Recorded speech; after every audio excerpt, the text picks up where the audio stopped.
Good afternoon, everyone. First of all, I would like to welcome my media friends. My name is Christian Chakma, spokesman of Chakma and Hajong Right Alliance. And with me, I have my friends Sri Lasit Hajong, Vice President, Chakma and Hajong Elders Forums, and Executive Member Sri Matan Gopal Hajong, and I have Vice President Sri Bipin Chakma, Arunachal Pradesh Chakma Student Union, and General Secretary of Arunachal Pradesh Chakma and Hajong Student Associations, and I also have Assistant General Secretary Sri Anil Chakma of Committee for Citizen Rights Chakma and Hajong Arunachal Pradesh, and executive members. Today we are here in the press conference.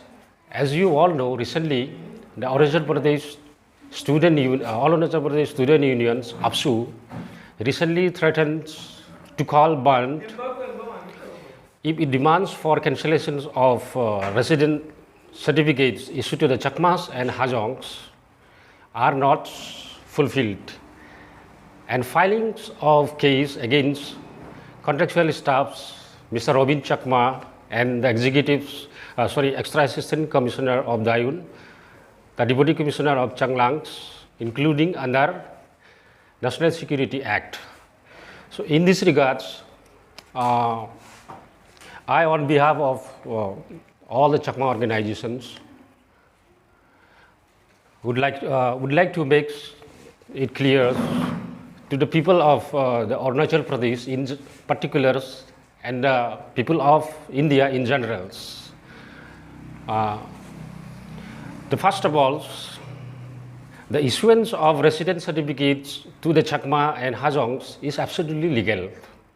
Under the Finance Act of 2020, any persons staying in India for an aggregate period of 120 days or more is an ordinary residence.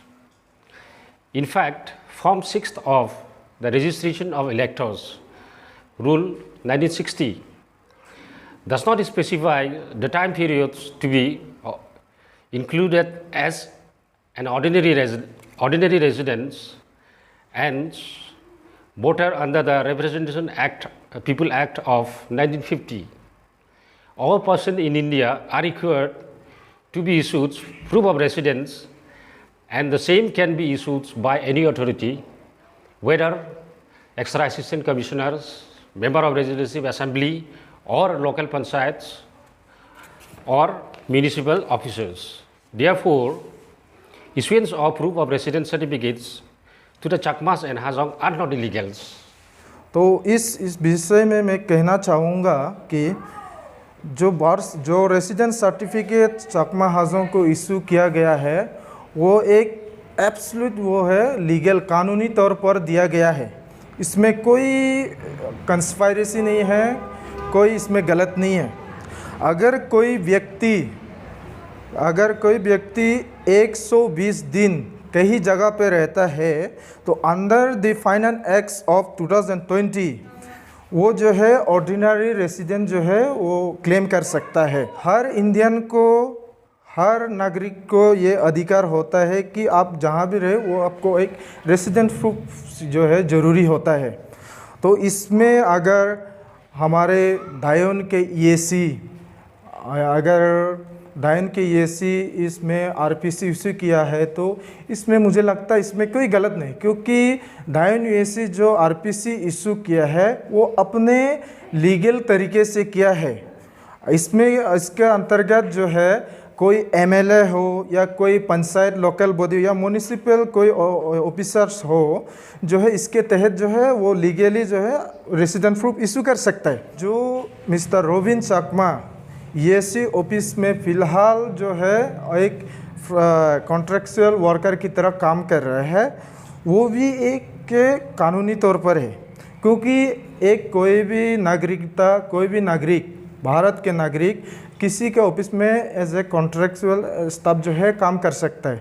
उसमें भी कोई इसमें गुनाह नहीं है और उसमें कोई एक गुनाह नहीं हो सकता है मेरे ख्याल से।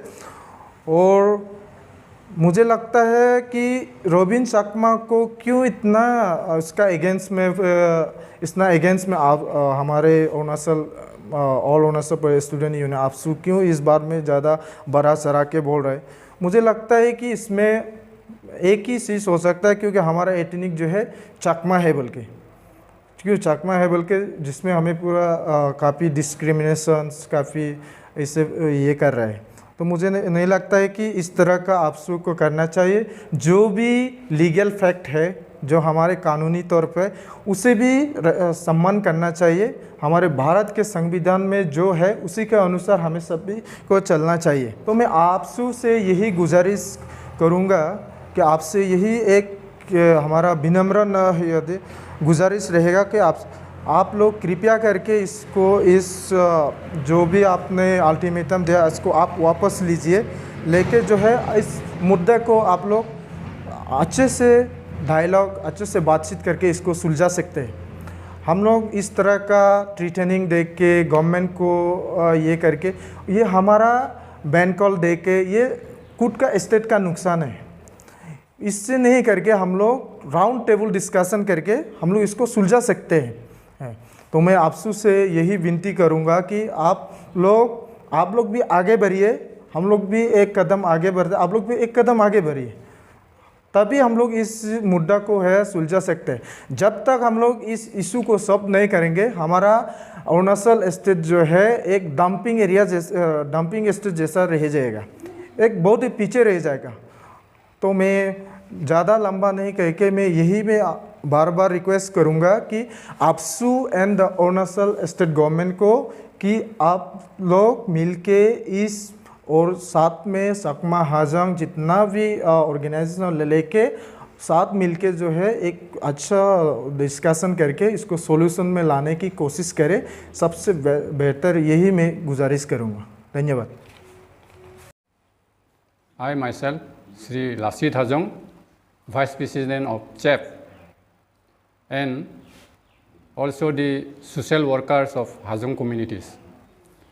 मैं आज आप लोग को मीडिया पर्सन को धन्यवाद देना चाहूँगा, क्योंकि आप लोग के जरिए हम लोग एक बात रखने पा रहे हैं। आज आपसे लोग हम हाजोंग चकमा लोग के लिए बहुत सारा मुद्दा उठा करके स्टेट में झूठ-मूठ का हल्ला फैला रही है। तो एक्चुअली हम हाजोंग चकमा लोग पीस लविंग पीपुल हैं। हम लोग किसी के साथ ना लड़ने चाहते हैं, ना किसी का झगड़ा करने चाहते हैं। हम लोग आपसू के साथ हो या अरुणाचल गवर्नमेंट के साथ हो, कदम कदम से मिला करके अरुणाचल स्टेट को आगे बढ़ाना चाहते हैं। हम लोग पहले से यहाँ रह रहा है, हमारा पूर्वजों तो यहाँ से गुजर गया।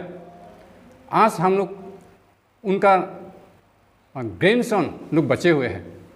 पिताजी का पिताजी मर गया, तो ऑलरेडी हम लोग इंडियन गवर्नमेंट हम लोग को ऑलरेडी पहले से बोला है कि आप लोग वहाँ जाके सेटल हो जाओ और आप लोग को फुल्ली सिटीजनशिप हर एवरीथिंग दिया जाएगा। लेकिन मेरा यही प्रश्न है, अगर इंडियन गवर्नमेंट हम लोग को सिटीजनशिप ऑलरेडी दे रहा है, तो अरुणाचल गवर्नमेंट और आपसू का इसमें क्या रहा जाते हैं? हम लोग तो भाई भाई करके मिलकर रहना सही है। हम लोग अपना देश, अपना इस राज्य को सुंदर बनाने के लिए कोशिश करना चाहिए। इतना बैन कॉल रख करके 3 तारीख को जो बैन कॉल रखा है, इसमें किसका प्रभाव होगा? हम लोग का तो प्रभाव नहीं होगा ना, उसमें आप लोग का ईटानगर पर प्रभाव पड़ेगा और कहीं कहीं ना आप लोग में इसमें हल्ला चिल्ला होगा, फिर मारपीट होगा, कोई दंगा फसाद होगा, तो उसमें लॉस किसका होगा? हम लोग को अरुणाचल का ही लॉस होगा, बल्कि कोई दूसरा का लॉस होने वाला नहीं है।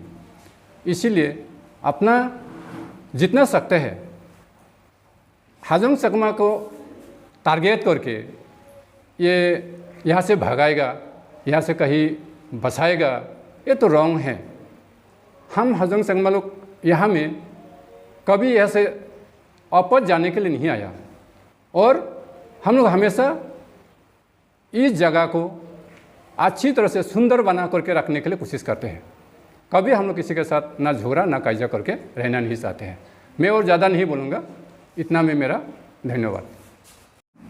तो सर मैं आपसे यही जानना चाहूँगा जो कि रोबिन चकमा जो कि कंट्रेक्चुअल बेसिस में काम कर रहे होंगे, तो आपसू का तरफ से यही था कि वो लोग का डॉक्यूमेंटेशन नहीं था, जो कि मतलब उसका अपॉइंटमेंट लेटर या स्लिप, वो क्या बोलते हैं, पे स्लिप लोग नहीं होने के कारण ही ये मुद्दा जो इतना खराब हुआ। तो उसके बारे में आप क्या कहना चाहते हैं? देखिए, इसमें एक कहा जाए तो इसमें एक प्राइवेट जैसा ही काम कर रहा है। एक जैसे कि डेली वेजेस, उसको डेली वेजेस की तरफ से ही काम किया जा रहा है, उसमें कोई अपॉइंटमेंट या कुछ ऐसा नहीं है। जैसे कि एसी ऑफिस में बहुत सारा काम रहता है, जो एलडीसी एक ही है, यूडीसी एक ही है, जिससे वो लोग इतना कभी कभी काम जो है बढ़ जाता है कि वो लोग कर नहीं पाते, जिससे वजह से इसको एक डेली वेजेस की तरफ से ही रखा गया, एज ए वर्कर उसका हिसाब से रखा गया है, और उसको डेली वेजेस की तरह से ही उसको पे किया जा रहा है। उसमें कोई ऐसे अपॉइंटमेंट नहीं है, कोई इस तरह का उसको एक ऑफिशियल अपॉइंटमेंट दिया नहीं गया है। Hello, I am from Times media.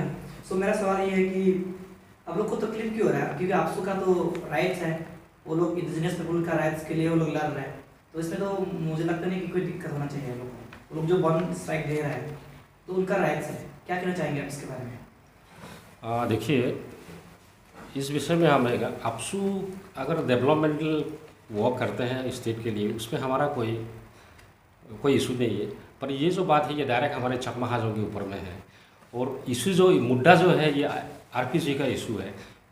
जो कह रहे हैं कि इलीगल जो इमिग्रेंट है उनको आरपीसी इशू नहीं किया जाता, चकमा हाजों जो है वो रेफ्यूजी है।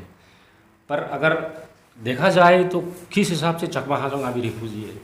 चकमा हाजों को यहाँ पे सेटलमेंट दिया गया है, 1964 में आया हुआ है, एवरीबॉडी नोस अबाउट इट।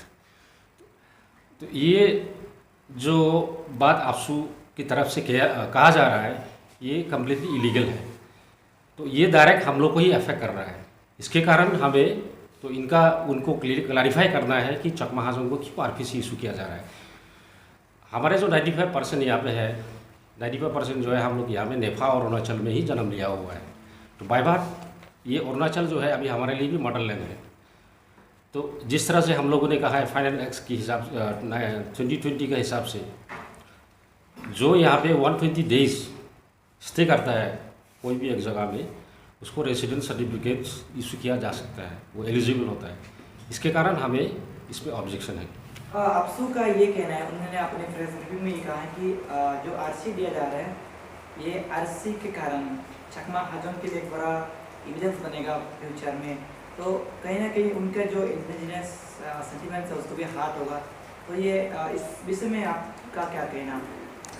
देखिए, मैं सबसे पहले तो ये सभी को जानकारी दूँ कि the Chakma and Hajongs they are already citizens by birth, तो इसमें कोई गुंजाइश है। देखिए, इंडियन सिटीजन होने के नाते हमें सबका अधिकार बनता है आरसी मिलना, तो इसमें सिटीजनशिप का जो बात उन्होंने रखा है कि हमें उसका हक छिन जाएगा, ये सवाल ही नहीं होता है।